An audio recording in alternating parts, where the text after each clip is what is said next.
ప్రార్థనతో కూడి మన మధ్యన లలితక్క ప్రార్థన చేస్తారు. ఏంది?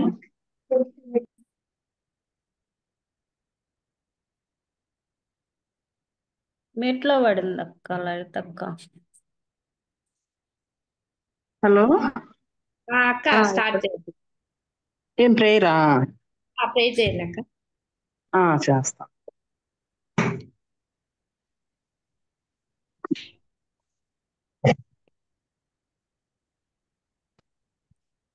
మమ్మల్ని ఎంతో మిక్కిలిగా ప్రేమిస్తున్న మా ప్రియ పరలోకపు తండ్రి, పరిశుద్ధుడా నీ పరిశుద్ధమైన ఘనమైన నామానికై వందనాలు, స్తోత్రాలు తండ్రి, స్తోత్రాలు యేసయ్యా, స్తోత్రాలు. నీ కృపచేత, నీ దయలో, నీ వాత్సల్యతలో, నీ ప్రేమలో తండ్రి మమ్మల్ని ఎంతగానో ప్రేమించి మీరు మాకిస్తున్న దినం వెంబడి దినానికై వందనాలు, స్తోత్రాలు చెల్లించుకుంటున్నాం. ఏ మంచి వారేం కాదు గాని ప్రభు మమ్మల్ని ఎంతగానో ప్రేమించి మా కోసం ఈ లోకానికి మానవునిగా శరీరధారిగా రక్తమాంసం ధరించుకొని నేను ఈ లోకానికి వచ్చిన విధానానికై వందనాలు, స్తోత్రాలు చెల్లించుకుంటున్నాం. మా కోసం ఎంతగానో శ్రమను అనుభవించిన దేవా నీకే వందనాలు, స్తోత్రాలు చెల్లించుకుంటున్నాం దేవా. ఈ విధంగా సాయంకాలం సమయంలో తండ్రి నీ పాదాల చెంత చేరి నాయన ప్రార్థించుకోవడానికి, నీ మాటలు వినటానికి తండ్రి నాయన నిన్ను స్తుతించడానికి, నిన్ను గణపరచడానికి, నీ కృపలో సాగటానికి మీరు ఇస్తున్న ప్రతి దినానికై, ప్రతి సమయానికై వందనాలు, స్తోత్రాలు చెల్లించుకుంటున్నాం యేసయ్యా, స్తోత్రాలు. నాయన ఈ జూమ్ మీటింగ్ ని నాయన ఎంతగానో దీవిస్తూ నాయన మాకిస్తున్న ప్రతి సమయానికై వందనాలు, స్తోత్రాలు. చెప్పబడే వాక్యాలు, పాటలేమి, ప్రార్థనలేమి తండ్రి నీకు మహిమార్థంగా ఉండటానికి కృప చూపించండి. మమ్మల్ని మేము ఏ విధంగా నాయన సరి చేసుకుంటూ నీ కృపలో సాగాలో మాకు నేర్పించండి. విని విడిచిపెట్టే వారంగా కాకుండా తండ్రి అనుసరించి నడుచుకునే వారంగా మమ్మల్ని ఉంచండి ప్రభువా. మీటింగ్ ని ప్రారంభించుకుంటుండగా నైనా నీ కృపలో భద్రపరచండి తండ్రి. ప్రతి బిడ్డ జాయిన్ అవటానికి కృప చూపించండి. ప్రతి ఒక్కరు తండ్రి నీ కృపలో తండ్రి ఆదరించబడటానికి, నీ కృపలో నాయన ఆనందించడానికి కృప చూపించండి ప్రభువా. చెప్పబడే మాటలు తండ్రి మా జీవితాలకు ఏ విధంగా నాయన అనుసరించి నడుచుకోవాలో మాకు నేర్పించండి. ఏదిని విడిచిపెట్టక తండ్రి కడవరి దినాల్లో నీకు సమీపస్థలంగా ఉండటానికి కృప చూపించండి. లోకం వైపు కాక ప్రభు మీ వైపే చూస్తూ సాగే వారిగా మమ్మల్ని ఉంచండి తండ్రి. వచ్చిన బిడ్డలందరినీ దీవించండి నాయన. పాటలు ఎందు వాక్యమందు నాయన మీరు బలపరచిన బిడ్డల్ని తండ్రి వారి స్వరాలను ముట్టండి, వారిని మరుగుపరచండి, నీ నామం మహిమపరచండి ప్రభువా. నీ కృపను విస్తరింప చేయండి. దయగలిగిన తండ్రి నీ వందనాలు, స్తోత్రాలు చెల్లించుకుంటున్నాం. వచ్చిన బిడ్డలందరినీ దీవించండి. ఏ విధమైన ఆటంకం కలగకుండా, అపవాదికి ఏమాత్రం చోటు కలగకుండా తండ్రి నీ కార్యం నాయన ఆది నుండి అంతం వరకు నాయన నీ కృపలో సాగటానికి కృప చూపించమని వచ్చిన బిడ్డలను దీవించండి. ఏ బిడ్డకి ఏ మాట అవసరమో ఆ మాటతో బలపడటానికి కృప చూపించి నడిపించమని, నన్ను చెప్పబడే మాటలన్నీ దీవెనకరంగా ఉంచమని ఈ కొద్ది విన్నపములు నా ప్రభు అయిన క్రీస్తు యేసయ్య నామంలో ప్రార్థించి అతి వినయమై అడిగి వేడుకుంటున్నాం తండ్రి. ఆమేన్. ఆమేన్. ఆమేన్. ఇప్పుడు మన మధ్యన శాంతి సిస్టర్ పాట పాడి ప్రభుని మహిమపరుస్తారు. అందరికీ ప్రేమ వందనాలు. నిన్ను స్తుతించిన చాలు అనే పాట పాడుకుందాం. నిన్ను స్తుతించిన చాలు నా బ్రతుకు దినములో, నిన్ను పొగడిన చాలు నా గుండె గుడిలో. నిన్ను స్తుతించిన చాలు నా బ్రతుకు దినములో, నిన్ను పొగడిన చాలు నా గుండె గుడిలో. ఉన్నా లేకున్నా నా స్థితిగతులే మారినా, ఉన్నా లేకున్నా నా స్థితిగతులే మారినా, నీ సన్నిధిలో ఆనందించే భాగ్యమున్న చాలు. నిన్ను స్తుతించిన చాలు నా బ్రతుకు దినములో, నిన్ను పొగడిన చాలు నా గుండె గుడిలో. స్తుతికి పాత్రుడవు నీవేనయ్యా, స్తోత్రార్హుడవు నీవేనయ్యా. స్తుతికి పాత్రుడవు నీవేనయ్యా, స్తోత్రార్హుడవు నీవేనయ్యా. నీవే మాకు నీవేనయ్యా, నీవేనయ్యా, మాకు నీవేనయ్యా. నిన్ను స్తుతించిన చాలు నా బ్రతుకు దినములో, నిన్ను పొగడిన చాలు నా గుండె గుడిలో. జీవాధిపతివి నీవేనయ్యా, జీవము గల దేవుడవు నీవేనయ్యా. జీవాధిపతివి నీవేనయ్యా, జీవము గల దేవుడవు నీవేనయ్యా. నీవేనయ్యా యేసు, నీవేనయ్యా, నీవేనయ్యా, మాకు నీవేనయ్యా. నిన్ను స్తుతించిన చాలు నా బ్రతుకు దినములో, నిన్ను పొగడిన చాలు నా గుండె గుడిలో. నిన్ను స్తుతించిన చాలు నా బ్రతుకు దినములో, నిన్ను పొగడిన చాలు నా గుండె గుడిలో. మంచిది.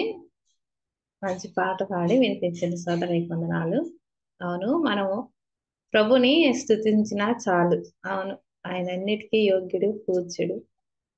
స్తుతి నీ పరిస్థితిని, నీ స్థితిని మార్చిద్ది అన్నట్లు మనం ప్రభుని నిత్యము స్తుతించే వారిగా ఉన్నాము.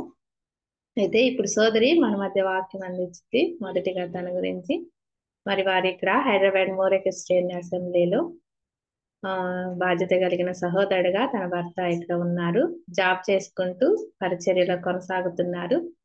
సిస్టర్ కూడా స్కూల్లో టీచర్ గా చేస్తూ మరి సంఘ పరిచర్యలో పాలు పంచుకుంటూ బాధ్యత కలిగిన వారుగా, నమ్మకం కలిగిన వారుగా ఉంటుండగా సండే స్కూల్ కూడా తీసుకుంటారు సిస్టరు. అంతేకాదు స్త్రీల మధ్య కూడా సహవాసంలో వాక్యం అందిస్తారు. మరి పరిచర్యలో వారు ఇక్కడ కొనసాగుతున్నారు. మరి ఇప్పుడు తన రక్షణ సాక్ష్యమును సమయాన్ని బట్టి వాక్య తలంపులను మనకు అందిస్తుంది. అయితే ప్రభు మనతో ఒక మాటతోనైనా మన హృదయాలను సంధిస్తారు కనుక అందరూ ఆత్మ ప్రేరేపణతో ఉండి ఏం వాక్యం ప్రభు ఈ దినాన మనతో మాట్లాడుతున్నాడు, మనలో సరి చేసుకోవాల్సినవి, ప్రభుని మహిమపరచవలసినవి, మనం మార్చుకోవాల్సినవి, నేర్చుకోవాల్సినవి ఏమున్నాయో ప్రభుని అడుగు విధంగా ఆ రీతిగా మనం విన్నాం. చెవగలవాడు నా మాట వినుగాక అన్నట్లు ఆయన మాటలను మన హృదయంలో నాటుకొనబడిలాగా అందరూ సైలెంట్ గా ఉండి వాక్యం విందాం. అందరూ మ్యూట్ లో పెట్టుకోండి. పవర్ టు శాంతి. ప్రభువైన యేసుక్రీస్తు నామమున కెజే ఆంటీ గారికి, అలాగే చేరి వచ్చిన ప్రతి ఒక్కరికి ప్రేమ వందనాలు. నా పేరు శాంతి. ఈ అవకాశం ఇచ్చినందుకు దేవుని ఎంతగానో స్తుతిస్తున్నాను. మాది సిమెంట్ నగర్, కర్నూలు దగ్గర సిమెంట్ నగర్. నేను మేము చిన్నప్పటి నుంచి హిందువులము.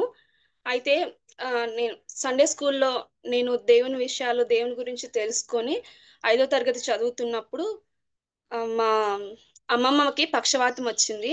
అప్పుడు మా అమ్మమ్మ గారికి గుత్తికి తీసుకెళ్తే బాగవుతుందని చెప్పడం ద్వారా మా చిన్నమ్మ, మా అమ్మ, అలాగే మా అమ్మమ్మ అందరూ కలిసి గుత్తికి వెళ్ళినప్పుడు తనకి బాగైంది, అంటే తను కోలుకుందనమాట. అటు రీతిగా తను కోలుకున్నప్పుడు అప్పుడు ఈ విషయం నాకు తెలిసినప్పుడు యేసుక్రీస్తు ప్రభువు గురించి నాకు కొన్ని విషయాలు నేను తెలుసుకున్నప్పుడు ఆయన గొప్ప దేవుడని నేను నమ్మి ఉన్నాను. అదే టైంకి వేరే తెలిసిన వాళ్ళ ద్వారా నేను మా ఊరిలో ఉన్న బ్రదర్ ఇన్ అసెంబ్లీకి సండే స్కూల్కి వెళ్ళేదాన్ని. అటు రీతిగా నేను సండే స్కూల్కి ప్రతి సండే కూడా నన్ను పంపించేవాళ్ళు అనమాట. అయితే ఇంట్లో ఎవరు కూడా మందిరంకి వచ్చేవాళ్ళు కాదు. అయితే మా ఇంట్లో మా అమ్మ కానీ నాన్న కానీ సండే స్కూల్కి పంపించడానికి కారణం ఏంటంటే పిల్లలు చిన్న పిల్లలైనా పెద్ద పిల్లలైనా దేవుని మందిరంకు వెళ్తే వాళ్ళు బుద్ధిగా ఎలాంటి పాపముకి చోటు ఇవ్వకోకుండా జ్ఞానంగా బుద్ధిగా పెరుగుతారని మా ఇంట్లో వాళ్ళకి నమ్మకం అనమాట. ఆ ఉద్దేశంతో మాత్రమే హిందువులమైనప్పటికీ కూడా నన్ను సండే స్కూల్కి పంపించడానికి అందరూ ఇష్టపడ్డారు. అటు రీతిగా నేను సండే స్కూల్లో కొనసాగుతున్నప్పుడు బంధువులు చాలా మంది కూడా మనము క్రైస్తవులం కాదు కదా, ఎందుకు సండే స్కూల్కి పంపిస్తున్నారని చెప్పేసి కూడా మా నాన్నని అన్నారు. ఆ మాటను బట్టి మా నాన్న సండే స్కూల్కి పంపడం నన్ను మాన్పాడు. అప్పుడు నేను చాలా బాధపడ్డాను. నాన్న, నేను వెళ్తున్నది కేవలం 1 గంట మాత్రమే కదా, దేవుని విషయాలు ఎన్నో కథలు, అక్కడ పాటలు అన్నీ నేర్పిస్తున్నారు, చాలా బాగున్నాయని చెప్పినప్పుడు కూడా మా నాన్న దానికి యాక్సెప్ట్ చేయలేదు. నేను మళ్ళీ మళ్ళీ అడుగుతూ ఉన్నప్పుడు మా నాన్న అన్న మాట ఏంటంటే, సరే ఆదివారం కదా, ఆ రోజు మనం ఆలోచన చేద్దాంలే, ఇప్పుడు ఎందుకు దీని గురించి అని చెప్పడం బట్టి ఇంకా నేను అడగడం మానేశాను. అయితే ప్రతిరోజు సండే అయిపోయినప్పటి నుంచి నెక్స్ట్ సండే వరకు నేను ప్రతిరోజు ప్రార్థన చేసుకుంటున్నాను, ప్రభువా నన్ను ఎలాగైనా సరే నాన్న నన్ను సండే స్కూల్కి పంపించాలి అని ప్రతిరోజు అలా ప్రార్థన చేసుకుంటున్నప్పుడు దేవుడు ఎట్టికేలకు నెక్స్ట్ సండేకి ఆయన అంగీకరించడానికి దేవుడు సహాయం చేశాడు. అటు రీతిగా నేను సండే స్కూల్లో దేవుని విషయాలు ఎన్నో నేర్చుకోవడానికి దేవుడు కృప చూపుతూ వచ్చాడు. అయితే నేను వెళ్తున్నానే కానీ మా ఇంటిలో వాళ్ళు ప్రభువుని నమ్ముకోవాలని ఆశ నాకు ఎప్పుడు ఉండేది కాదు. నాకు మా సండే స్కూల్ టీచర్ ద్వారా నేను మందిరంకి వెళ్ళినప్పుడు ఎన్నో విషయాలు ఆమె నాకు తెలియచేస్తూ నన్ను పర్సనల్గా గైడ్ చేస్తూ నన్ను నడిపించారు.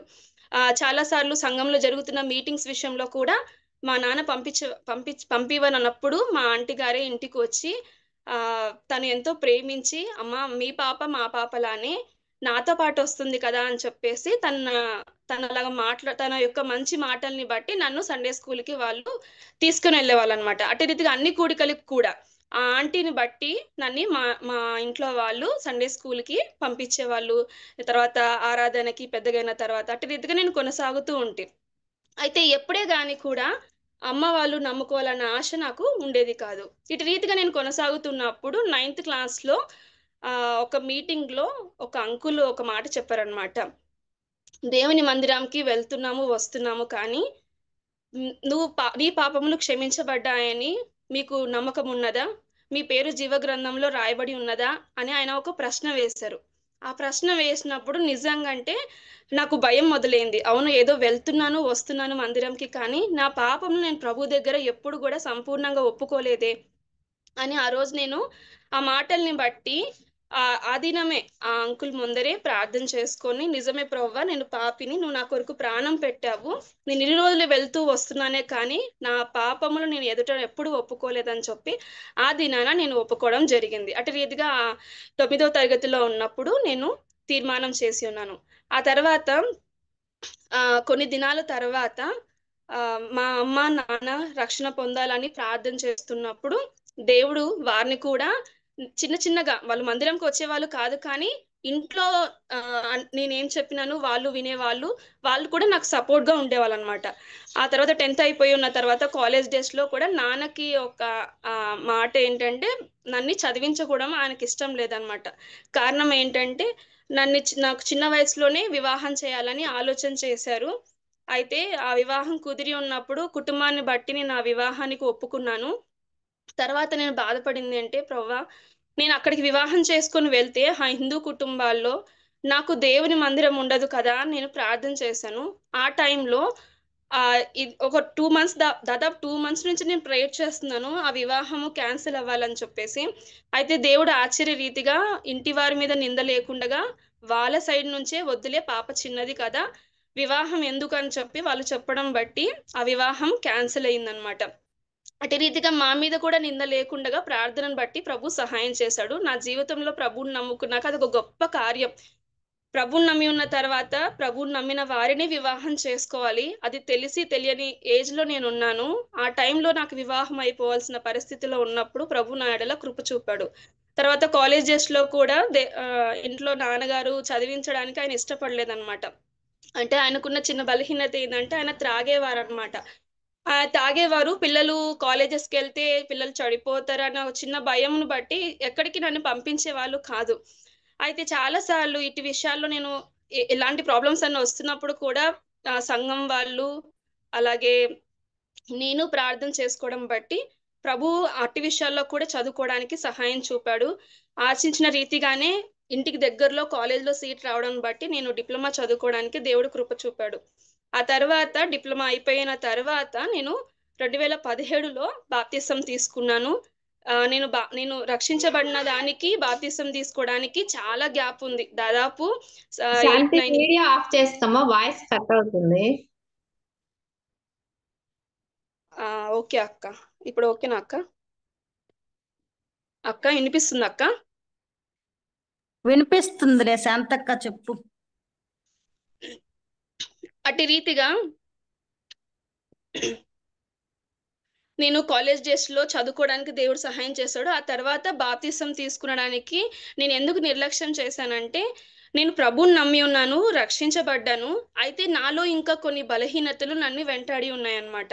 ఆ బలహీనతలను బట్టి, తర్వాత ఇంటిలో ఉన్న కొన్ని ఇబ్బందులను బట్టి ప్రభు ఎదుట నేను సంపూర్ణంగా లోబడలేకపోయాను. బాప్తిసాన్ని నేను తీసుకోవడానికి చాలా వెనుకడుగు వేశాను. అయితే ప్రార్థన చేస్తూ వచ్చాను, కానీ నేను అసలు ఎంతమంది ప్రోత్సహించినను కూడా నేను ముందడుగు వేయలేకపోయినాను. అయితే ఒక దినమందు నేను దేవుని ఎదుట నన్ను నేను ప్రశ్నించుకున్నప్పుడు, దేవా నాకు ఈ విషయంలో సహాయం చేయండి, కొన్ని బలహీనతలను బట్టి నేను బాప్తిసం తీసుకోలేకపోతున్నానని ప్రభు ఎదుట వేడుకొని ఉన్నప్పుడు, ఆ బలహీనతల్లో నుంచి ప్రభు నన్ను విడిపించాడు. అటు రీతిగా నేను 2017లో బాప్తిసం తీసుకొని ఉన్నాను. ఆ తర్వాత రక్షించబడిన దినం నుంచి ప్రభు ప్రతి విషయంలోనూ సహాయం చూపుతూ వచ్చాడు. నేను రక్షించబడిన తర్వాత బాప్తిసం తీసుకున్న ఆ తర్వాత ఒక రోజు అమ్మ నాన్న వాళ్ళకి దేవుని గురించి చెప్తూ ఉన్నప్పుడు వాళ్ళలో నేను మార్పు చూడగలిగినాను. ఆ తర్వాత నాన్నకున్న అనారోగ్యాన్ని బట్టి, ఆ అనారోగ్యం పరిస్థితిలో సంఘం వాళ్ళు ప్రేమించి నాన్నని చూడడానికి హాస్పిటల్కి వెళ్ళినప్పుడు నాన్న కూడా దేవుని ప్రేమ అంటే ఇదా, బంధువులు కూడా హాస్పిటల్కి ఎవరూ రాలేదు, కానీ మనము మందిరంకి వెళ్ళకపోయినాను ప్రభు ప్రేమను బట్టి వాళ్ళు నన్ను చూడ్డానికి వచ్చారని చెప్పి ఆయన హృదయంలో కూడా నిదానముగా ప్రభువుని బట్టి చూపిన ప్రేమను బట్టి ఆయన కూడా చిన్నగా ప్రభు మీద విశ్వాసం ఉంచాడు. అయితే ఆయన ఎప్పుడే కానీ బహిరంగంగా నోరు తెరిచి తన పాపాన్ని ఒప్పుకొని తీర్మానం చేయలేదు, కానీ హృదయంలో మాత్రమే విశ్వసించేవాడు. అటు రీతిగా ఆయన ఉన్నప్పుడు సడన్ గా ఒకరోజు ఆయన డ్యూటీకి అని లారీకి వెళ్ళి ఉన్నప్పుడు కరెంట్ షాక్ కొట్టి చనిపోయారు అనమాట. అది మా జీవితంలో ఒక పెద్ద బాధకరమైన విషయం. ఏంటంటే నాకున్న ఆశ ఏంటంటే నాన్న ఖచ్చితంగా రక్షించబడాలి, ఎటు రీతిగా అయినా నాన్న రక్షించబడాలి. ఆయన ఆశిస్తున్నాడు, ఆయన ప్రేమిస్తున్నాడు, ఇప్పుడిప్పుడే దేవుని యందు విశ్వాసం ఉంచినాడు. ఈ టైంలో ఈయన మరణించాడని చెప్పి మాకు చాలా బాధ వేసింది. అయితే ప్రభు కార్యాలు మనకు తెలియదు, ఆయన ఉద్దేశం అటు రీతిగా ఉన్నదని మేము గ్రహించాను. అప్పుడు దేవుడు నాతో ఒక మాట మాట్లాడినాడు. దేవుడు ఏమి చేస్తున్నానో అది మేలు కొరకే కానీ కీడు కొరకు కాదు. అది నీవు గ్రహించి ఉన్నప్పుడు నీకు దుఃఖం ఉండదని నాన్న చనిపోయిన రోజే దేవుడు మాట్లాడినాడు. ఆ మాటను బట్టి నేను ధైర్యం తెచ్చుకున్నాను, అమ్మని కూడా ధైర్యం చెప్పాను. అటు రీతిగా మేము నాకు భయం వేసింది ఏంటంటే ఇప్పుడిప్పుడే విశ్వసిస్తున్నారు కదా, ఈ టైంలో నాన్న చనిపోయాడు, అమ్మ బాగా డిస్టర్బ్ అయిద్దేమో అని భయపడ్డాను, కానీ అమ్మ కూడా దేవుళ్ళో నిలబడడానికి ప్రభు సహాయం చూపాడు. ఆ తర్వాత అమ్మ తమ్ముడు అందరూ రక్షించబడి ఉన్నాము. 2019లో నా వివాహము జరిగినది. పులివెందుల్లో ఉన్న పాల్రెడ్డి అంకుల్ గారు ఈ వివాహాన్ని మాకు అక్కడి నుంచి మా ఊరికి సంఘ పెద్దకి ఆయన ఈ వివాహాన్ని చూపించినప్పుడు ప్రభు కృపను బట్టి అది మా దగ్గరకు వచ్చి ఉన్నప్పుడు ప్రార్థన పూర్వకంగా మేము ఆ వివాహానికి ఒప్పుకోవడం జరిగింది. అంతకుముందు ఎన్నో సంబంధాలు వచ్చాయి, కానీ ఏ విషయంలో కూడా నెమ్మది లేదు. అయితే ఆ దినాల్లో నేను ఒక విషయం గురించి ఆలోచన చేస్తున్నాను. అప్పుడు దేవుడు నాతో ఒక మాట మాట్లాడి ఉన్నాడు. గొర్రెలు దొడ్డిలో లేకపోయినను, సాలలో పశువులు లేకపోయినను, నేను యెహోవా యందు ఆనందించెదను అని ఆయన ఒక మాట మాట్లాడాడు. ఆ మాట మాట్లాడిన తర్వాత అప్పుడు నేను ఆ మాటని బట్టి నిశ్చయించుకొని కుటుంబానికి నేను ఈ వివాహం చేసుకోవడానికి సిద్ధపడుతున్నానని వాళ్ళకి చెప్పాను. అవతల మా హస్బెండ్ కూడా ఒక విషయం గురించి ఆలోచన చేస్తూ ఈ వివాహంలో ఆయన ప్రార్థన చేస్తున్నప్పుడు దేవుడు దేని గురించి చింతించకూడి, మీ చింత యావత్తు నా మీద వేయుడి అని ఆయనతో మాట్లాడి ఉన్నప్పుడు అటు రీతిగా మేమిద్దరం కూడా వివాహం చేసుకోవడానికి దేవుడు ఎంతో కృప చూపాడు. ఆ తర్వాత మేము ఇద్దరం కూడా పులివెందుల సంఘంలో బేతేల్ చర్చ్లో వివాహం చేసుకున్నాం. అప్పుడు మేము వివాహం కాకముందు నుంచి ఆలోచన చేస్తున్నది ఏంటంటే, ఇప్పుడు వివాహం అయిన తర్వాత హైదరాబాద్కి వెళ్ళాలి. అక్కడ బ్రదర్ అండ్ అసెంబ్లీస్ మాకు తెలీదు.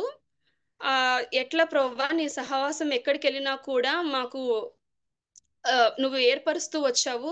మరి నీ ఎట్టి రీతిగా ఎక్కడ మేము కనుగొనాలి నీ సంఘమును అని ప్రార్థన చేస్తున్నప్పుడు పులివెందల్లో వరప్రసాద్ రెడ్డి అంకుల్ గారు ఒక వివాహానికి వచ్చారనమాట. అప్పుడు అంకుల్ మాకు పరిచయం అయ్యి ఈయన మా హస్బెండ్ గారికి నాగరాజ్ అన్న నంబర్ ఇచ్చారు.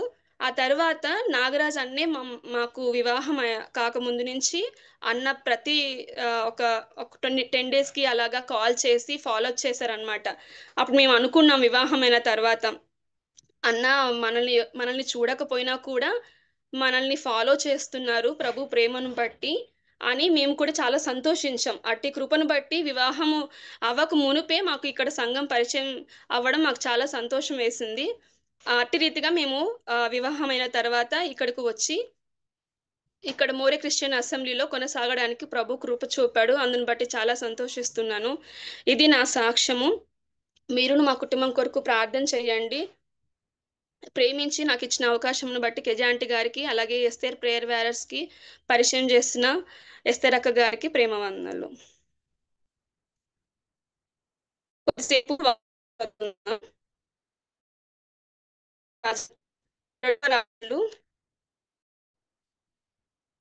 అక్క వినపడుతుందా అక్క? వినిపిస్తుందమ్మా. వినపడుతుంది. 2వ రాజులు 4వ అధ్యాయము 2వ రాజులు 4వ అధ్యాయము 7వ వచనం చదువుకుందాం.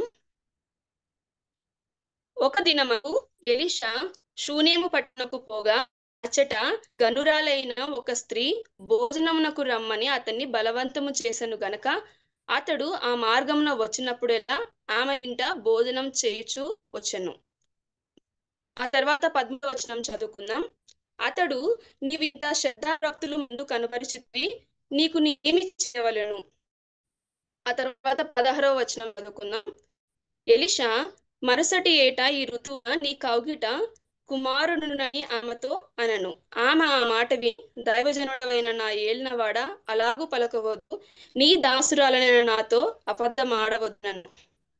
ఆ తర్వాత 34వ వచనం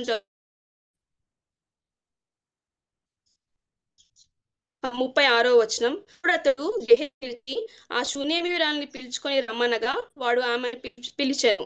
ఆమె అతడు నీ కుమారుని ఎత్తుకొనుమని ఆమెతో చెప్పాను. చదవబడిన లేఖలను బట్టి కొంత ప్రార్థన చేసుకుందాం. ప్రేమ కనికరం కలిగిన మా ప్రభువా, మీ ఘనమైన ఉన్నతమైన నామమును బట్టి స్తోత్రములు. ఇంతవరకు పాటల్లోనూ సాక్ష్యంలోనూ మీరు ఎంతో సహాయం చూపుతూ వచ్చారు నాయన. ఎటికేలకు మేమందరం కూడా నీ మాటలు వినుటకు నీ పాద సన్నిధిలో మేము చేరి ఉంటుండగా నాతోనూ మా అందరితోనూ మీరు మాట్లాడమని అయ్యా, ఈ ఇతరుల్ని నాయన మరుగుపరిచి నోటికి బూరగా మీరు ఉండమని ప్రార్థన చేస్తున్నాం. మీరే వాడుకోమని ప్రతి విషయంలోనూ నాయన మీరు సహాయంను మాకు అనుగ్రహించమని యేసుక్రీస్తు ప్రభువు నామమున స్తుతించి ప్రార్థిస్తున్నాం పరమ తండ్రి, ఆమేన్. చదవబడిన లేఖనాలలో మనకు ఒక స్త్రీ కనపడుతుంది కదా. ఎవరు ఆ స్త్రీ?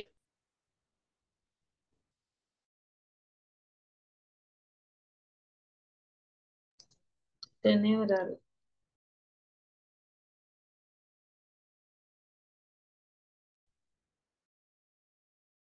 అక్క వినబడుతుందా అక్క? వినబడుతుందమ్మా. చదవబడిన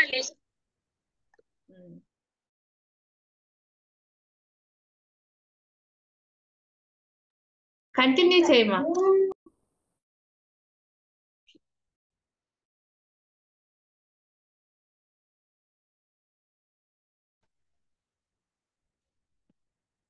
అక్క నా మాటలు వినబడుతున్నాయా?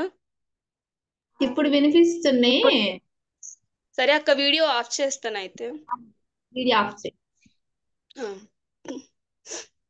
చదవబడిన లేఖనాల్లో గనురాలైన ఒక స్త్రీ మనకి కనబడుతుంది కదా.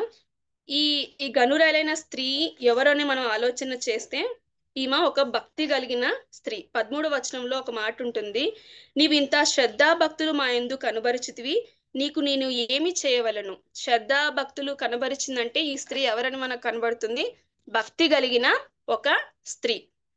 ఈ స్త్రీ ఏమి చేసిందో మనం ఈరోజు కొన్ని మాటలు మనం జ్ఞాపకం చేసుకుందాం. ప్రభు చిత్తమైతే కొన్ని మాటలు నేను మీ ముందు పెట్టాలని అనుకుంటున్నాను. ఈ స్త్రీ ఇక్కడ ఎలిషా అనే ఒక ప్రవక్త ఉన్నాడు కదా, ఈ ఎలిషా షూనేము పట్టణముకు పోగా అచ్చట గనురాలైన ఒక స్త్రీ భోజనముకు రమ్మని అతన్ని బలవంతము చేసెను. ఈ ఎలిషా తన ఉన్న ప్రాంతము నుంచి ఆయన ఎక్కడికి వెళ్తుంటాడంటే రెగ్యులర్ గా కర్మేలు పర్వతమునకు. ఈ కర్మేలు పర్వతమునకు ఆయన ఉన్న అబేలు యొక్క ఊరు నుంచి మధ్యలో ఈ షూనేము ప్రాంతము ఉంటదన్నమాట.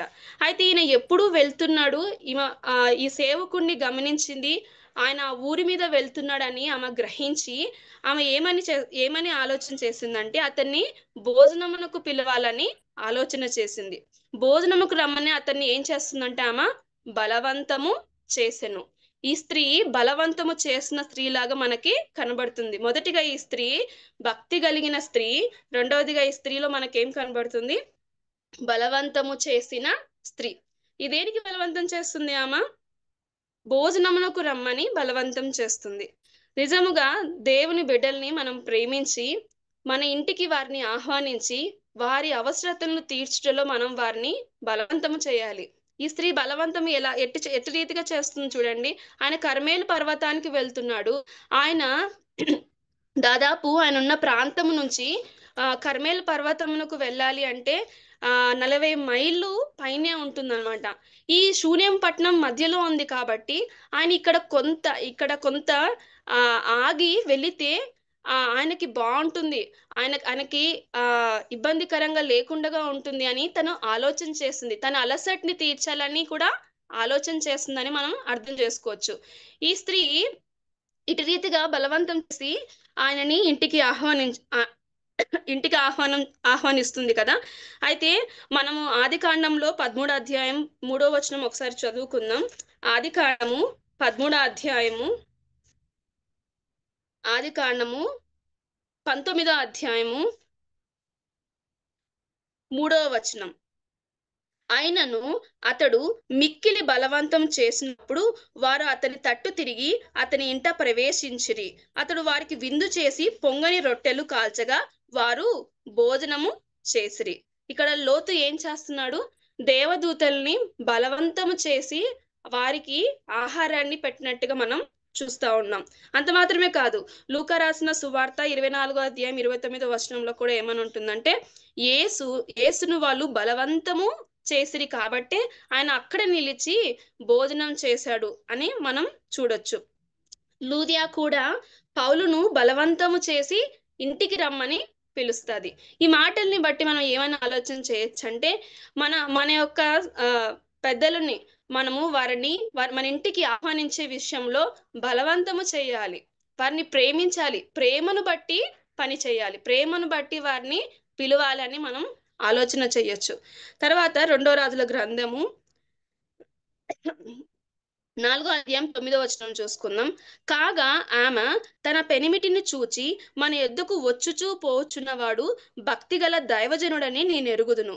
కావున మనం అతనికి గోడ మీద ఒక చిన్న గది కట్టించి అందులో అతని కొరకు మంచము, బల్ల, పీట, దీపస్తంభము నుంచుదాము. అతడు మన యొద్దకు వచ్చినప్పుడెల్లా అందులో బస చేయవచ్చునని చెప్పెను.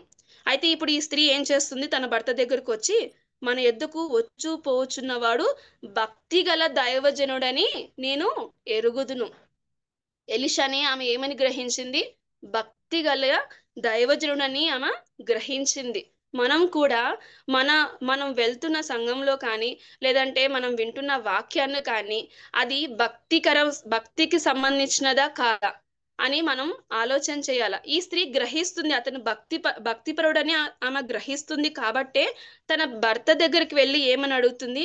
ఆయన మన ఎద్దకు వస్తూ వెళ్తున్నాడు కదా, ఆయన అలసట తీర్చడానికి, ఆయన ఇక్కడ కొద్దిపాటు నివసించడానికి ఆయనకి మనము ఒక ఒక గదిని ఏర్పాటు చేస్తే మేలు అని ఆమె ఆలోచన చేస్తుంది. మనం ఇంకొక విషయం గ్రహించాల్సింది ఏంటంటే భోజనానికి ఈ గనురాలైన స్త్రీ పిలిచిందంటే అది స్త్రీల బాధ్యత కాబట్టి అందులో మనం పెద్ద ఆలోచించాల్సిన అవసరం లేదు. అయితే ఆ ఇంటిలో గది కట్టాలని చెప్పి తనకి ఏమేమి ఏర్పాటు చేయాలో ఇవన్నీ కూడా ఆమె ఆలోచన చేస్తుంది కదా. జనరల్ గా మన ఇంటికి జెంట్స్ వస్తున్నారంటే ఎవరు ముందుంటారు? వాళ్ళని ఆహ్వానించే విషయంలో కానీ, వారికి అన్నిటినీ ఏర్పరిచే విషయంలో కానీ ఎవరి అనుమతి లేకుండా మనము ఏమీ చేయలేం కదా. మన ఇంటిలో మన భర్త యొక్క పర్మిషన్ లేకుండా మనం ఏమీ చేయలేం. అయితే ఈ యొక్క భర్తని మొదటగా అడుగుతున్నట్టుగా మనం చూస్తున్నాం. అంత మాత్రమే కాదు, ఒక పురుషుడు ఇంటికి వస్తున్నాడని చెప్తే ముందు ఒక పురుషుడే ఖచ్చితంగా ఆయనని పిలుచుకొచ్చే విషయంలో కానీ, ఆయనకి ఏర్పరిచే అన్ని విషయాల్లో కూడా ఆయన చూసుకుంటాడు. అయితే దీన్ని బట్టి మనం ఆలోచన చేస్తే ఎక్కువగా ఆధ్యాత్మికంగా ఆలోచన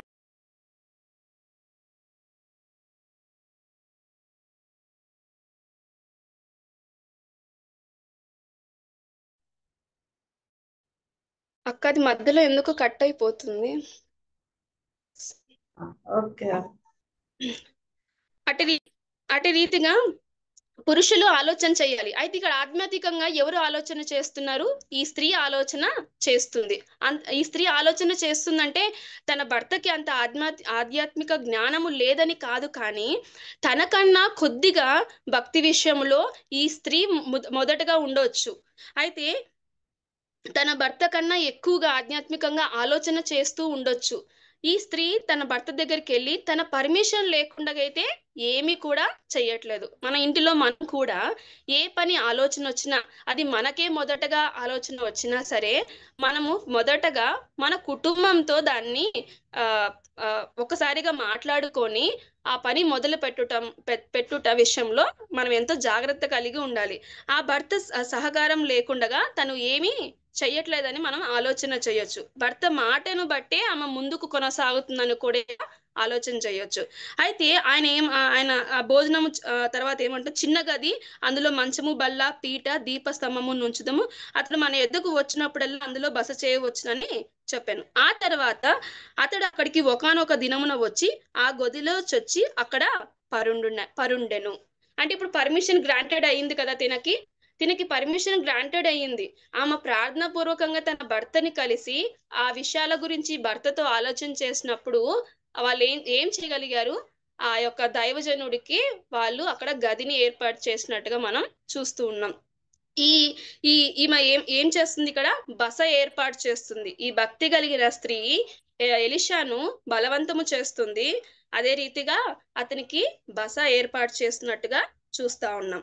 అవును, నిజంగా మనము పరిచర్య సంపూర్ణంగా చేయాలి. 2 తిమోతి 4:5 ఉంటుంది కదా, పరిచర్య సంపూర్ణంగా చేయాలని ఉంటుంది. అంత మాత్రమే కాదు, ఒకసారి 1 పేతురు 1:12 చదువుకుందాం. 1 పేతురు 1:12.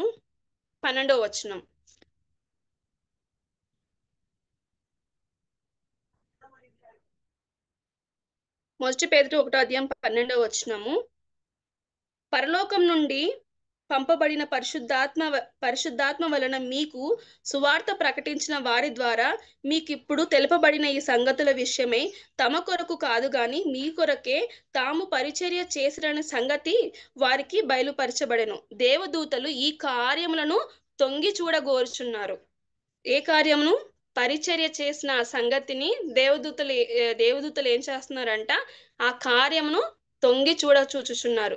మనం చేసే పరిచర్య ప్రభు చూస్తున్నాడు. మనం చేసే పరిచర్య ప్రభువును బట్టి మనం చేయాలి. ఈ స్త్రీ ప్రభు ప్రేమను బట్టి, ప్రభువుని బట్టి ఆ యొక్క దైవజనుణ్ణి బలవంతం చేసింది, తనకి బస ఏర్పాటు చేస్తుందని మనం ఆలోచన చేస్తున్నాం. ఆ భక్తి తను అటు రీతిగా కనబరుస్తుందని మనం ఆలోచన చేయొచ్చు.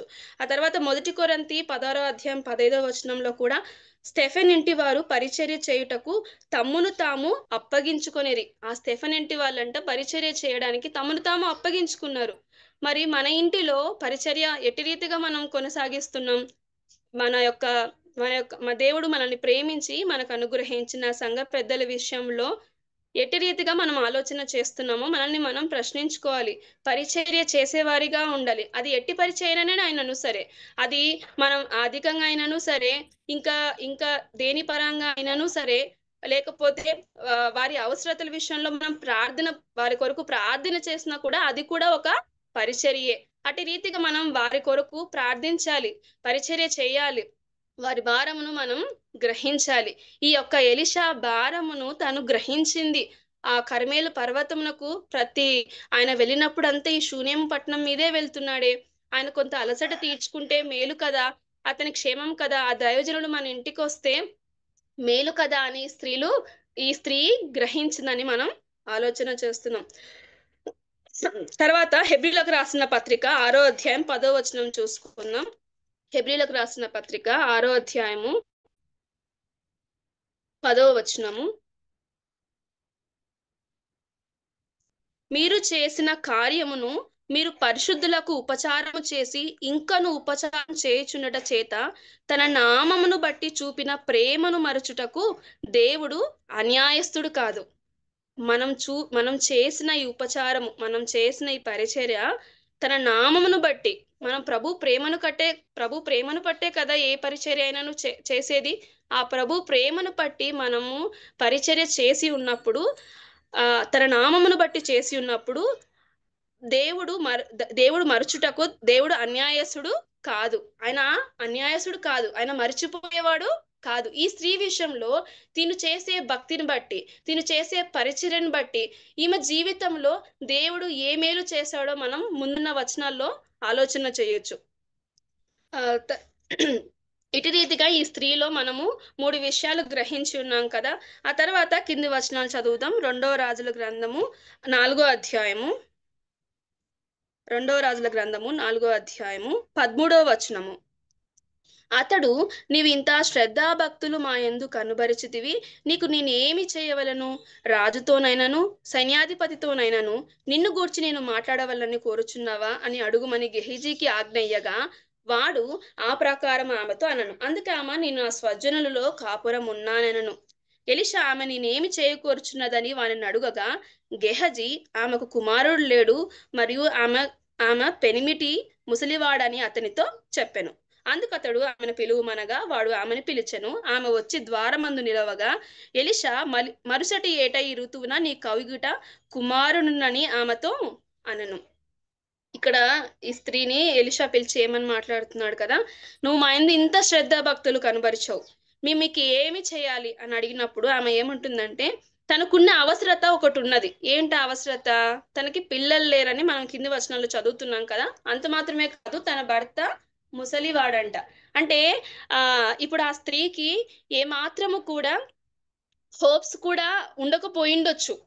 అలాంటి పరిస్థితుల్లో ఉన్నప్పటికి కూడా ఆ ఎలీషా మాట అడిగినప్పుడు ఈమె ఆ మాట చెప్పట్లేదు. అవునయ్యా, నేను చాలా ఏండ్ల నుంచి పిల్లలు లేకుండా ఉన్నాను, ఇది నా అవసరత తీర్చండి అని ఏం చెప్పలేదు. కానీ నా స్వజనులలో కాపురం ఉన్నాను అని ఆ ఒక్క మాటతో ఆమె ముగిస్తుంది. ఆమె ఇంకా ఏమీ కూడా మాట్లాడలేదని మనం ఇక్కడ ఆలోచన చేయొచ్చు. అంటే ఇక్కడ ఈమె ఈ పరిచర్య తనకున్న నేను ఇలాగూ పరిచర్య చేస్తే నా ఇంటిలో ఉన్న అవసరత తీరుతాదని చెప్పి చేయలేదని మనం ఇక్కడ గ్రహించవచ్చు. అవును, మనం ఏ పరిచర్య చేసినాను కూడా ఎలాంటి విషయంలో అయినాను ఆశించుకోకుండా ప్రభు పని చేయాలి. మనం ప్రభు పని ఆయన చెప్పిన రీతిగా, అది దేవుని సేవకుల విషయంలో అయినాను సరే, ఇంకా మరి ఏ విషయంలో అయినాను సరే, దేవుడు మనకు అప్పచెప్పిన ఏ పని అయినాను సరే మనం నమ్మకంగా ఆ పని చేయాలే. కానీ ఈ పని చేయుట ద్వారా తిరిగి మన జీవితంలోకి ప్రభు ఈ కార్యం చేస్తాడేమో అని అలాంటి ఆలోచనతో మనం పరిచర్య చేయకూడదు. ప్రభు ప్రేమను బట్టి మనం పరిచర్య చేయాలి అంతే. ప్రభుని గణపరచుటకు మనం పరిచర్య చేయాలి. అయితే దేవుడు అన్యాయస్తుడు కాదు. మనం ఆ దృక్పథనంతో చేయకూడదని నేను చెప్తున్నాను. ఈ స్త్రీ కూడా అటు రీతిగా చెప్తుంది. అయితే గెహజీ చెప్తాడు. గెహజీనే ఎలీషాకి ఈ విషయాన్ని తెలియజేస్తాడు అనమాట. తెలియజేసినప్పుడు మరుసటి ఏట నీకు కుమారుడునని ఆమెతో చెప్పాను. అయితే అప్పుడు ఆమె ఏమంటుందంటే, ఆ మాట విని 16వ వచనంలో, దైవజనుడవైన నా ఏలినవాడా, అలాగు పలకవద్దు, నీ దాసురాలనైన నాతో అబద్ధమాడవద్దనను. పిమ్మట ఆ స్త్రీ గర్భవతి మరుసటి ఏట ఎలీషా తనతో చెప్పిన కాలమున కుమారుని కనెను. అయితే ఆమె ఆ మాట నమ్మలేదు. కానీ ప్రభు తన ప్రేమను బట్టి ఆమెకి ఎవరిని అనుగ్రహించాడు? కుమారుణ్ణి అనుగ్రహించినట్టుగా చూస్తున్నాం. ఈ స్త్రీ ఇప్పుడు ఏం పొందుకుంది?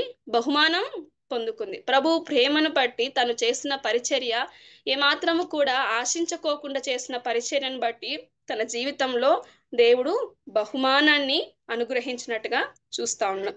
తను చేసిన ఆ యొక్క భక్తి కలిగిన పరిచర్య ఇక్కడ ఇంకొక విషయం ఏమైనా ఆలోచన చేయొచ్చు అంటే, తన భర్త కన్నా కొన్ని విషయాల్లో ఆలోచించే విషయాల్లో తన భార్య ముందుండి అన్ని విషయాలు ముందుండి ఇలా చేద్దాం అని చెప్తూ వచ్చింది కదా. తన భర్త పర్మిషన్ లేకుండా అయితే ఏమీ చేయలేదు. అయితే దీన్ని బట్టి మనం ఏమైనా ఆలోచన చేయొచ్చు అంటే, చాలా కుటుంబాల్లో భర్తను బట్టి భార్యకి ఆశీర్వాదం, భార్యను బట్టి భర్తకి ఆశీర్వాదం రావచ్చు. ఇక్కడ ఏం జరిగింది? ఈ గర్భం ధరించున్నప్పుడు ఈ బ్లెస్సింగ్ ఎవరికి? గనురాలైన స్త్రీకి మాత్రమేనా? తన భర్తకు కూడా, వారిద్దరికి ఆ బహుమానం అందింది. నిజమే, మన యొక్క భక్తిని బట్టి మన కుటుంబంలో మనం చేసే ప్రతి చిన్న పనిని బట్టి మన కుటుంబం అందరూ కూడా ఆశీర్వదించబడొచ్చు. అది ఏ పని అయినాను సరే. అయితే మనం చేసే ఒక చిన్న పాపమును బట్టి కూడా మన కుటుంబం కూడా నష్టపోవచ్చు. కోరాహు గురించి ఆలోచన చేద్దాం. కోరాహు తాను చేసిన విరోధమును బట్టి తన ఇంటి వారందరూ కూడా మరణించినట్టుగా మనం చూస్తా ఉన్నాం. అననీయ సప్పీరా కూడా అంతే. వారిద్దరు ఏక మనసు కలిగి వారు భర్త ఏం చేస్తే భర్త చేసిన తప్పు అని గ్రహించుకోకుండా సప్పీరా కూడా అలా చేసి ఉన్నప్పుడు వాళ్ళు కూడా ఇద్దరు మరణించారు. అయితే మనం గ్రహించుకోవాలి. గ్రహింపు లేకపోతే తప్పకుండా మన ఇంటికి మీదికి నష్టమే వస్తుంది. ఈ స్త్రీ అన్ని విషయంలోనూ తన భర్తకు లోబడింది. తన భర్త పర్మిషన్ లేకుండా ఏమీ చేయలేదు. తన భక్తి చూపింది, ఆశించుకోకుండా పరిచర్య చేసింది. దేవుడు బహుమానాన్ని ఆ ఇంటికి అనుగ్రహించాడు. అటు రీతిగా తిను బహుమానం పొందిందని మనం ఆలోచన చేస్తున్నాం. ఇటు బహుమానం పొందిన స్త్రీకి మరి ముందున్న దినాల్లో ఏం ఎదురుపడుతుందో ఒకసారి ఆలోచన చేద్దాం. 18వ వచనం నుంచి కొన్ని మాటలు చదువుకుందాం. ఆ బిడ్డ ఎదిగిన తర్వాత ఒకనాడు కోత కోయువారి యొద్దనున్న తన తండ్రి దగ్గరకు పోయి అక్కడ ఉండగా వాడు నా తల పోయేనే అని తన తండ్రితో చెప్పెను. అతడు వానిని ఎత్తుకొని తల్లి యొద్దకు తీసుకొని పొమ్మని పనివారిలో ఒకనికి చెప్పగా వాడు ఆ బాలుని ఎత్తుకొని వాని తల్లి యొద్దకు తీసుకొని పోయాను. పిల్లవాడు మధ్యాహ్నం వరకు తల్లి తొడ మీద పండుకొని ఉండి చనిపోయాను. పిల్లవాడు తన తల్లి తొడ మీద పండుకొని ఉండి చనిపోయాను. తొడ మీద పండుకొని ఉండి అనంటే ఈ పిల్లవాడు పెద్దవాడు అవ్వలేదు, ఇంకా చిన్నవాడే. మనం చిన్నపిల్లలని అయితేనే కదా తొడ మీద పండేసుకొని ఉంటాము. ఆ చిన్న వయసులో ఉన్నప్పుడే ఆ బిడ్డ ఇంకా ఎదగ మునిపే ఆ బిడ్డ ఏమయ్యాడు? తల్లికి దూరమయ్యాడు, చనిపోయాడు. నిజమే కదా. కొన్నిసార్లు ఈ స్త్రీ మనసులో ఇప్పుడు మొదలవుతుంది, నేను ఆశించలేదు, బిడ్డను కావాలని నేను అడగలేదు ఎలీషాని. అయితే ఎలీషానే ఇలాగూ చెప్పాడు, దేవుడు నన్ను ప్రేమించి నాకు కుమారుణ్ణి అనుగ్రహించాడు. అయితే ఏంటి పరిస్థితి? ఇతను చనిపోయినాడే అని చెప్పి దిగులు చేస్తూ బాధపడుతూ అక్కడ ఆమె ఏమాత్రం కూడా ఆలోచన చేయలేదు. దేవుడు కొన్నిసార్లు మన జీవితంలో కూడా మనం ఆశించినవి ఆయన ఇవ్వడు, కొన్నిసార్లు ఇస్తాడు. దాని వెనుకల కూడా ఆయన ఉద్దేశం ఉంటుంది. అయితే ఆశించకపోయినను కొన్ని విషయాల్లో ఇచ్చి దాంట్లో కూడా కొన్ని మనకి పాఠాలు నేర్పించడానికి ఆయన కొన్ని బ్రేక్స్, కొన్ని మనకి అడ్డంకులుగా పెడతాడు. అప్పుడు మనకి అర్థం అవ్వదు, ప్రభువా ఏంటి ప్రభువా ఎందుకు ఇలాగూ జరిగిందని మనకి అర్థం అవ్వదు. కానీ ఆయన ఉద్దేశం అది మన మేలు కొరకే అని మాత్రమే మనం గ్రహించాలి. ఈ స్త్రీ ఇంతటితో ఇలాగూ కూర్చొని ఎలీషాని తిడుతో, లేకపోతే నేను అడగకపోయినా కూడా నాకు ఎందుకు ఈయన ఇచ్చాడు అని చెప్పి కూడా ఆమె అనుకొని అక్కడే ఆగిపోలేదు. కానీ వెంటనే ఆమె చేసిన పని ఏంటో ఒకసారి ఆలోచన చేద్దాం. 21 అప్పుడు ఆమె పిల్లవారిని దైవజనుని మంచం మీద పెట్టి తలుపు వేసి బయటకి వచ్చి, ఒక పనివానిని ఒక గాడిదను నా యొద్దకు పంపుము, నేను దైవజనుని యొద్దకు పోయి వచ్చేదనని తన పెనిమిటితో ఆమె అనగా, అతడు నేడు అమావాస్య కాదే, విశ్రాంతి దినము కాదే, అతని యొద్దకు ఎందుకు పోవదు అని అడగగా ఆమె నేను పోవటం మంచిదని చెప్పి తన భర్తకు చెప్పి ఆమె వెళ్తుంది. తన భర్త ఎందుకు పోతున్నా అని అడిగినప్పుడు ఆ ప్లేస్ లో మనం ఎవరు ఉన్నా కూడా మనం ఏమని అంటాం? దేవుడిచ్చిన బిడ్డ చనిపోయినాడు, ఎందుకు ఇతను చనిపోయాడో నాకు తెలియట్లేదు, నాకు భయం వేస్తుంది, నాకు బాధ కలుగుతుంది, అయ్యో అని చెప్పి అలాగూ మాట్లాడలేదు. కానీ తన భర్తకి ఏం చెప్పట్లేదు. తన భర్తకు చెప్పుకోకుండా మౌనంగా పిల్లవాడు ఇంట్లో ఉన్నాడు, ఇంట్లో పడుకున్నాడు లే అన్నట్ల సమాధానముతో ఆ భర్తతో చెప్పి నేను వెళ్ళుట మంచిదని ఆమె వెళ్ళిపోతుంది. ఆ పిల్లవాడిని ఎక్కడ పెట్టింది? దైవజనుని గదిలో. దైవజనుని గదిలో పెట్టి ధైర్యముతో విశ్వాసంతో ఆ దైవజనుని దగ్గరికి వెళ్తున్నట్టుగా మనం చూస్తా ఉన్నాం. బహుశా ఆమె ఇలాగ అనుకోవచ్చు, ఒకవేళ ఆ పురుషునికి వెంటనే చెప్పితే ఆయన ఆయన ఎలాంటి డెసిషన్ తీసుకుంటాడు ఆ పిల్లవాడి విషయంలో? మరణించాడు కదా, ఇంకా దేవుడు గొప్పవాడు కాదని అంటాడేమో, లేకపోతే ఇంత భక్తి చేశావు, ఇంత పరిచర్య చేశాము, మనం దేవుని ఇంత శ్రద్ధాభక్తులు కలిగి ఉన్నాం, అయినాను ఇలాగ ఎందుకు జరిగిందని అనుకుంటాడనో. ఏది ఏమైనాను కూడా తన భర్తకి ఆ విషయాలు చెప్పలేదు. తనకున్న విశ్వాసంను బట్టి పిల్లవాడు బతికి ఉన్నాడులే, నేను దైవజనుని యొద్దకు వెళ్తున్నాను, నా పిల్లవాడు తిరిగి బ్రతకగలడు అనే ధైర్యంతోనే తన భర్తకు చెప్పుకోకుండా వెళ్ళింది. వెళ్ళి ఉన్నప్పుడు 27వ వచనం చూసుకుందాం. పిమ్మట ఆమె కొండ మీదనున్న దైవజనుని యొద్దకు వచ్చి అతని కాళ్ళు పట్టుకొనెను. గెహజీ ఆమెను తోలివేయుటకు దగ్గరకు రాగా దైవజనుడు ఆమె బహు వ్యాకులముగా ఉన్నది, యెహోవా సంగతి నాకు తెలియజేయక మరుగు చేసిన ఆమె జోలికి పోవద్దని వారికి ఆజ్ఞ ఇచ్చెను. అంతకన్నా ముందు 26వ వచనం చూద్దాము. నీవును నీ పెనిమిటియు నీ బిడ్డయు సుఖముగా ఉన్నారా అని అడుగుమని తన పనివాడైన గెహజీతో చెప్పి పంపెను. అందుకు ఆమె సుఖముగా ఉన్నామని చెప్పాను. గెహజీ ఎదురు వచ్చి అడిగి ఉన్నప్పుడు గెహజీతో కూడా ఆమె ఏ మాట అయినను కూడా మాట్లాడలేదు. ఆమె డైరెక్ట్ గా ఎవరిని రీచ్ అవుతుంది? ఎలీషాను మాత్రమే రీచ్ అవుతుంది. ఎలీషా దగ్గరికి వెళ్ళిన వెంటనే ఆమె బహు వ్యాకులముతో ఆయన యుద్ధకు వచ్చి కాళ్ళు పట్టుకొని ఆమె ఆ యొక్క బాధని వ్యక్తపరిచినట్టుగా మనం చూస్తా ఉన్నాం. నిజమే, మన జీవితంలో కూడా కొన్ని సమస్యలు వచ్చి ఉన్నప్పుడు మనము డైరెక్ట్ గా ఆశ్రయించాల్సింది మన ప్రభువుని మాత్రమే. ఈ స్త్రీ తను డైరెక్ట్ గా ఆశ్రయించింది ఎవరంటే తన భర్తని ఆశ్రయించలేదు, ఆ యొక్క ఎలీషా దగ్గర ఉన్న గెహజీని ఆశ్రయించలేదు. కానీ తనలో ఉన్న ఆ బాధ అంతటిని మొట్టమొదటగా ఎవరి దగ్గర వ్యక్తం చేస్తుంది? ఎలీషా దగ్గర మాత్రమే వ్యక్తం చేస్తుంది. మన జీవితంలో కూడా కొన్ని వేదనలు, కొన్ని బాధనలు అవి ఎవరు కూడా తీర్చలేనివి. అవి మనం మొట్టమొదటగా చేరదేయవలసినది ఎవరికైనా ఉన్నదా అంటే అది దేవుని దగ్గరే. దేవునికి మాత్రమే మన బాధని విన్నపించుకోవాలి. ఆ తర్వాత మనల్ని ఎవరైనా ఆత్మీయంగా నడిపిస్తున్నప్పుడు వారి దగ్గర మనం చెప్పి ఉన్నప్పుడు వాళ్ళు మన కొరకు ప్రార్థన చేస్తారు. ఈ స్త్రీని బట్టి మనం ఇక్కడ ఏం నేర్చుకోవచ్చు అంటే ఏది ఏమైనాను సరే మొట్టమొదటగా ప్రభు యొద్దకు మాత్రమే మనకున్న సమస్యని తీసుకొని పోవాలని మనం ఆలోచన చేయొచ్చు. బహు వ్యాకులము పడి భ్రమపడిపోయిన ఈ స్త్రీ మనం ఆలోచన చేస్తున్నాం. మొట్టమొదటిగా ఈ స్త్రీ భక్తి కలిగిన స్త్రీ, బలవంతం చేస్తుంది, బస ఏర్పాటు చేస్తుంది, అంత మాత్రమే కాదు బహుమానం పొందింది. ఇంకా ఈ స్త్రీలో మనం ఏమని ఆలోచన చేస్తున్నాం? బహు వ్యాకులము పడింది. మన జీవితంలో ఒకవేళ అలాంటి బాధలు ఉన్నాయా?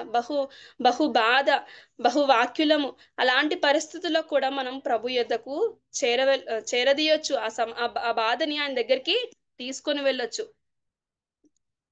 ఆ తర్వాత కొన్ని వచనాలు ఆలోచన చేద్దాం.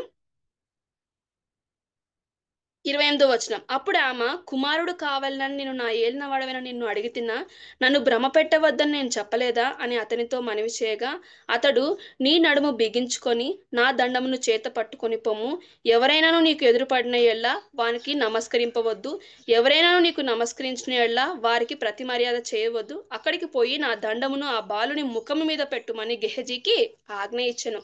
అయితే ఈ విషయంలో ఎలీషా ఎవరిని పంపిస్తున్నాడు? గెహజీని పంపిస్తున్నాడు. మొట్టమొదటిగా గెహజీని పంపిస్తున్నప్పుడు ఈ స్త్రీ అన్న మాట గురించి ఆలోచన చేద్దాం. 30వ వచనం. తల్లి ఆ మాట విని, యెహోవా జీవము తోడు, నీ జీవము తోడు, నేను నిన్ను విడవనని చెప్పగా అతడు లేచి ఆమెతో కూడా పోయెను. అయితే ఈ స్త్రీ ఎవరిని విడవట్లేదు? ఎలీషాని ఏమాత్రం కూడా విడవట్లేదు. లేదు అని ఆయన, నువ్వే రావాలి, నేను నిన్ను విడువను అని ఆమె గట్టిగా పట్టుకొని ఉంది. తనకున్న సమస్యని ఆయన మాత్రమే, ఆ ఎలీషా మాత్రమే తీర్చగలడని ఆమె నమ్మింది. మన జీవితంలో కూడా మనకున్న సమస్యలు ప్రభువు మాత్రమే తీర్చగలడు. మరి ఎవ్వరు కూడా దాన్ని తీర్చలేరు.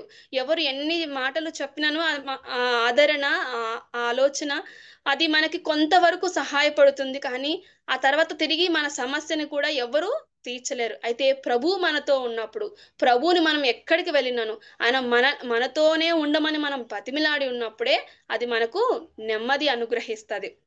అయితే ఈ ఈ స్త్రీ అటు రీతిగా ఆ ఎలీషాను బలవంతం చేస్తుంది, రమ్మని అని, నా జీవము తోడు నేను నిన్ను విడవను అని చెప్తుంది. ఎలీషా కూడా ఎలియా దగ్గర ఏమంటాడంటే, నా జీవము తోడు నేను నిన్ను విడువను అని మాట్లాడతాడు అనమాట.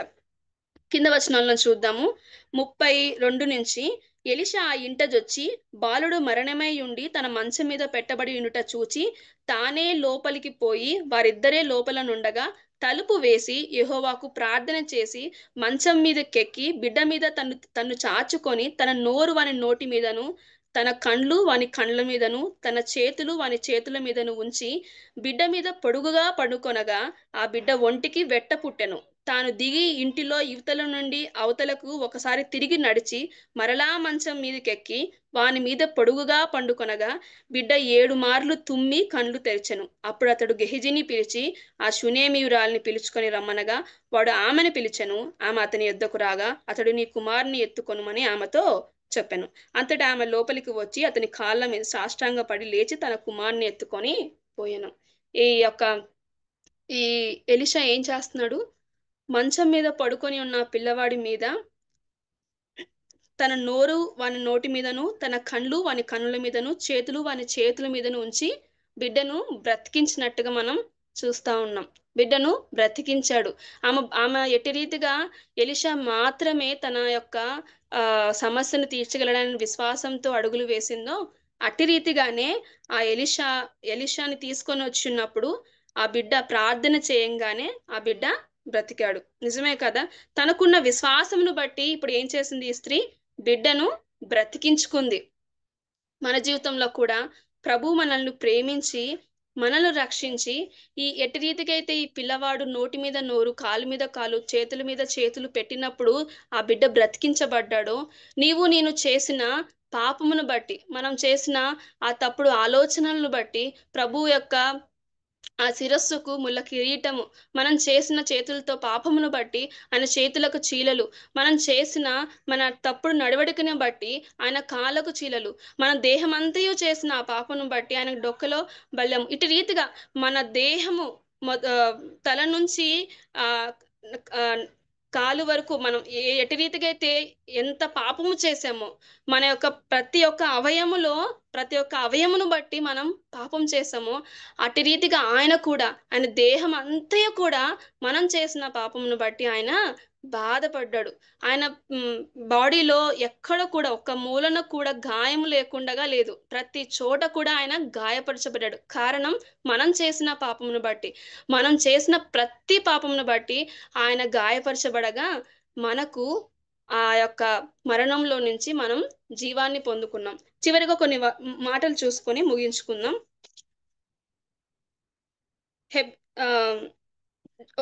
యోహాను సువార్త 5వ అధ్యాయము, యోహాను సువార్త 5వ అధ్యాయము 24వ వచనం.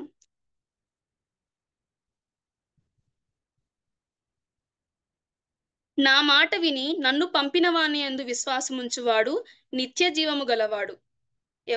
నిత్య జీవము గలవాడు. ఆయన మాట విని ఆయన్ని పంపిన వాని యందు మనం విశ్వాసం ఉంచితే మనం ఏమవుతామంట? నిత్య జీవము పొందుతాము. అంత మాత్రమే కాదు, 17వ అధ్యాయము 1 నుంచి 3 చదువుకుందాం. 17వ అధ్యాయము. యేసు ఈ మాటలు చెప్పి ఆకాశం వైపు కన్నులెత్తి ఇట్లనను, తండ్రి, నా గడియ వచ్చి ఉన్నది. నీ కుమారుడు నిన్ను మహిమపరచునట్లు నీ కుమారుని మహిమపరచుము. నీవు నీ కుమారునికి ఇచ్చిన వారికి అందరికీ ఆయన నిత్య జీవము అనుగ్రహించినట్లు సర్వ శరీరుల మీదను ఆయనకు అధికారం ఇచ్చితివి. అద్వితీయ సత్యదేవుడమైన నిన్నును నీవు పంపిన యేసుక్రీస్తుని ఎరుగుటయే నిత్య జీవము. మనకు కూడా ఆ నిత్య జీవం మనం పొందుకోవాలంటే యేసుక్రీస్తును ఎరుగుతనే ఆ నిత్య జీవము మనకి. ఆయన యందు విశ్వాసం ఉంచితేనే మనకి నిత్య జీవము. దేవుని కృపను బట్టియే చనిపోయిన ఆ బాలుడికి జీవము ఎలాగూ కలిగిందో అట్టి రీతిగా చనిపోయిన మన ఆధ్యాత్మిక జీవితాన్ని కూడా ఆయన తిరిగి ఇవ్వగలిగిన వాడు. చనిపోయిన మన మరణంలో మరణించి ఉన్నప్పుడు ఆయన మనల్ని ప్రేమించాడు, కనికరించాడు. మన పాపమును బట్టి మనం మరణించి ఉన్నప్పుడు ప్రభు ప్రేమించి మనల్ని ఆయన మనల్ని రక్షించాడు. కాబట్టి ఈ రోజు మనమందరం కూడా ఈ కూడికలో ఉన్నామని మనం ఆలోచన చేయొచ్చు కదా. ప్రభు కృపను బట్టి మనం రక్షణ పొందుకోవడానికి మనకు అవకాశం లభించింది. ఇటు రీతిగా ఈ స్త్రీలో మనం ఇన్ని విషయాలు జ్ఞాపకం చేసుకున్నాం కదా. భక్తి కలిగిన స్త్రీ, బలవంతం చేసిన స్త్రీ, బస ఏర్పాటు చేసిన స్త్రీ, బహుమానం పొందిన స్త్రీ, వ్యాకులము పడిన స్త్రీ, అటు రీతిగా బిడ్డను విశ్వాసముతో బతికించుకున్న స్త్రీ.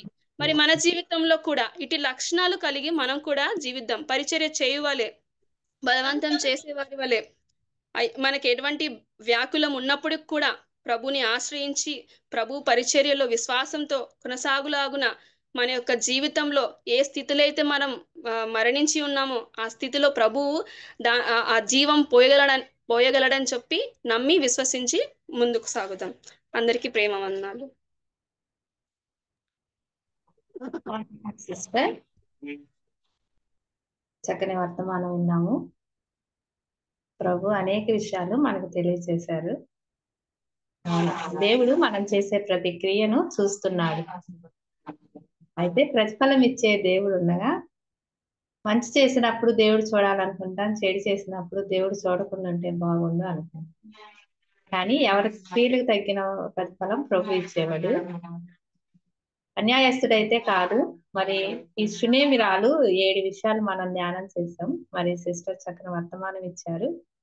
అందుని బట్టి ప్రభు ఇచ్చిన ఈ తలంపులను బట్టి ప్రభు స్తోత్రం. మరి ఫలితం ఆశించకుండా మనం పరిచర్య చేద్దాం.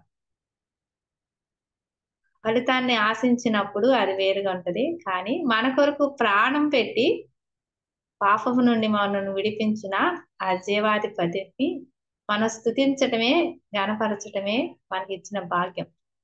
ఆయన ప్రాణం పెట్టడం చిన్న విషయం కాదు, గొప్ప విషయం. అది మనం గుర్తు పెట్టుకొని ఆయన ఇచ్చిన రక్షణను బట్టి మనం ప్రభుని స్తుతించాలి. ప్రతిఫలం ఆశించకుండా మనం స్తుతించాలి. మనందరమే మరి ప్రభు బిడ్డల్ని గృహాలకు చేర్చుకునే వారిగా ఉన్నాం. మరి సాదృశ్యంగా కనపడుతున్నాడు కదా ఎలీషా మన ప్రియ ప్రభుకి. నిజంగా బిడ్డ మీద పొడుగుగా కొనుక్కున్నాడు అంటే అన్ని కోణాల్లో కనపడుతున్నాడు. అట్లాగే ప్రభు నిలువెల్లా మన కోసం నిజంగా చెకుముక్తి రాతి వలె ఆయన చెక్కబడ్డాడంట. లేత మొక్క విషయంలోనే ఎలాగ చేసినప్పుడు ఎండిన మానుకి ఎలాగ చేయబడును అన్నట్లు అంత సుందరమైన దేహం మన కొరకు చిందించబడింది, నలగగొట్టబడింది. దానివల్లనే మనకి రక్షణ వచ్చింది. అలాగే ఈ స్త్రీ కూడా మరి కావాలని ఏది అడగకపోయినా ప్రభు ఇచ్చాడు. ఆలస్యం చేస్తాడు కానీ అలక్ష్యం చేసేవాడు కాదు మన ప్రభు. తగిన సమయం అందుకు ఏ సమయంలో ఏది ఇస్తే మేలో అది మనకి ఇవ్వటానికి సిద్ధంగా ఉన్నాడు. అయితే ఆయన నిర్ణయం కాలం కోసం మనం ఎదురు చూద్దాం. మరి షునేమిరాలు లోకంలో గనురాలు అయినా ప్రభుని ఎక్కువగా ప్రేమించి ప్రేమ ద్వారా క్రియలలో ప్రభుని ఎంతగా ప్రేమించిందో చూపిస్తుంది. ఆ సేవకుణ్ణి మన క్రియల ద్వారా మనం ప్రభుని గనపరుద్దాం. మన క్రియల ద్వారా మన సంఘానికి మంచి పేరు తీసుకొద్దాం. మన క్రియల ద్వారా మన కుటుంబానికి కూడా రక్షణ తీసుకొద్దాం. ఆశగల ప్రాణాలను తృప్తిపరిచే దేవుడు అన్నట్లు మరి సిస్టర్ జీవితంలో ప్రభు అనేక కార్యాలు చేశాడు. మరి ఇంటి రక్షణ కొరకు బిడ్డ ఆశపడి ప్రార్థన చేసినప్పుడు వారి కుటుంబాన్ని ప్రభు రక్షించాడు.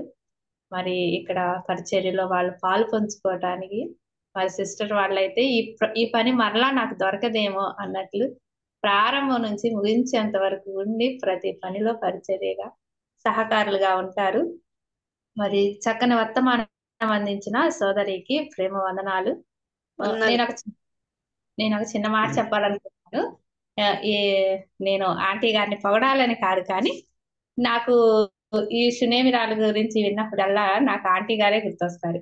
ఈ హైదరాబాద్ లో అసలు ఒక బిల్డింగ్ ని చిన్న ప్లేస్ కూడా ఈజీగా వదిలేసేయరు. దాన్ని ఏదో ఒకటి కట్టి ఏదో ఒకటి ఇస్తానికి ఇష్టపడతారు. అట్లాంటిది మరి ప్రభు ఆంటీ వాళ్ళు క్రియలలో చూపించారని నేను విశ్వసిస్తున్నాను, ఎంతో స్తుతిస్తున్నాను కూడా. రెండు రెండు ఫ్లోర్లు ప్రభు పని కోసమే అప్పగించారు.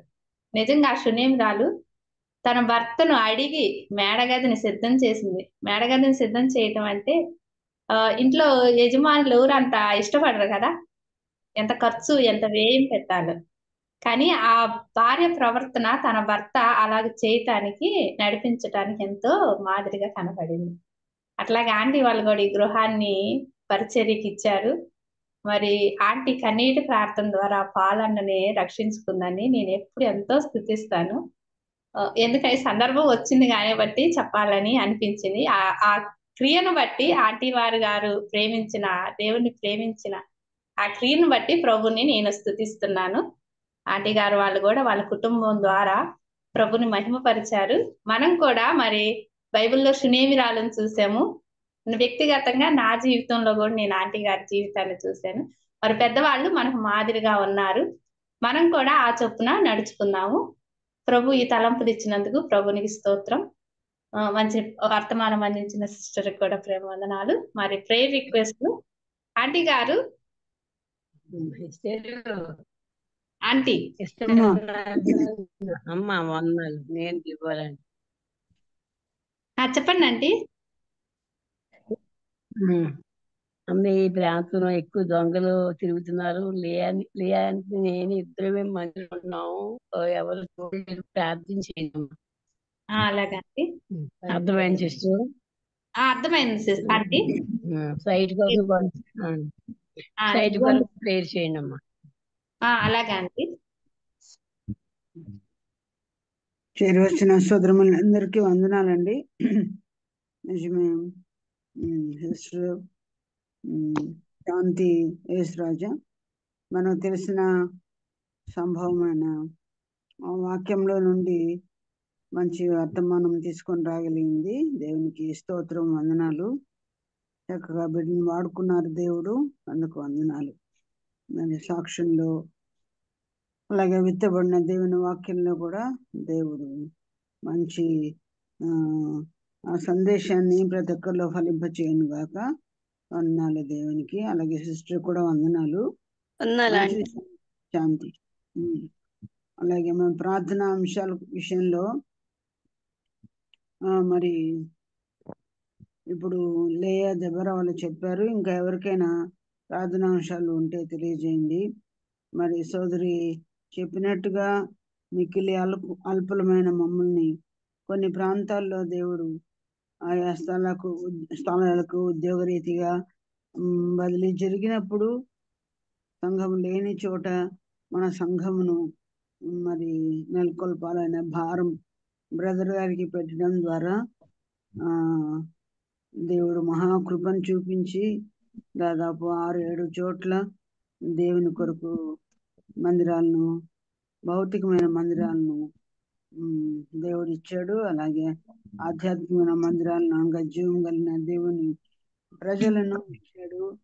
అలాగూ కొంతగా, ఎక్కువగా కాదు, కొంతగా అవన్నీ చేయడంలో వాడుకున్నందుకు, దేవుడు చక్కగా నడిపించినందుకు దేవునికి స్తోత్రములు. ఇప్పుడు ఎస్తేర్ నాగరాజు చెప్పినట్లుగా మా కోడలికి ఇవ్వబడిన వాళ్ళ తండ్రి గారు మేము అడగలేదు, తన కూతురికి అనగా మా కోడలికి ఇచ్చిన ఆ చిన్న స్థలములో మరి బ్రదర్కి, వరప్రసాద్ రెడ్డి బ్రదర్కి దేవుడు వాళ్ళ నాన్నగారి ద్వారా ఒక ఇల్లు ఇచ్చినప్పుడు ఆ ఇంటిని అమ్మి అక్కడ ఇలాగో 4-స్టార్ బిల్డింగ్ కట్టడానికి కృప చూపించారు. చాలా చిన్న స్థలంలోనే అందులో 2 ఫ్లోర్లు దేవుని సంధికి ప్రజలు కూడుకోవడానికి, దేవుని బిడ్డలు కూడుకోవడానికి ప్రభు సహాయం చేశారు. అది మేము కట్టించి మా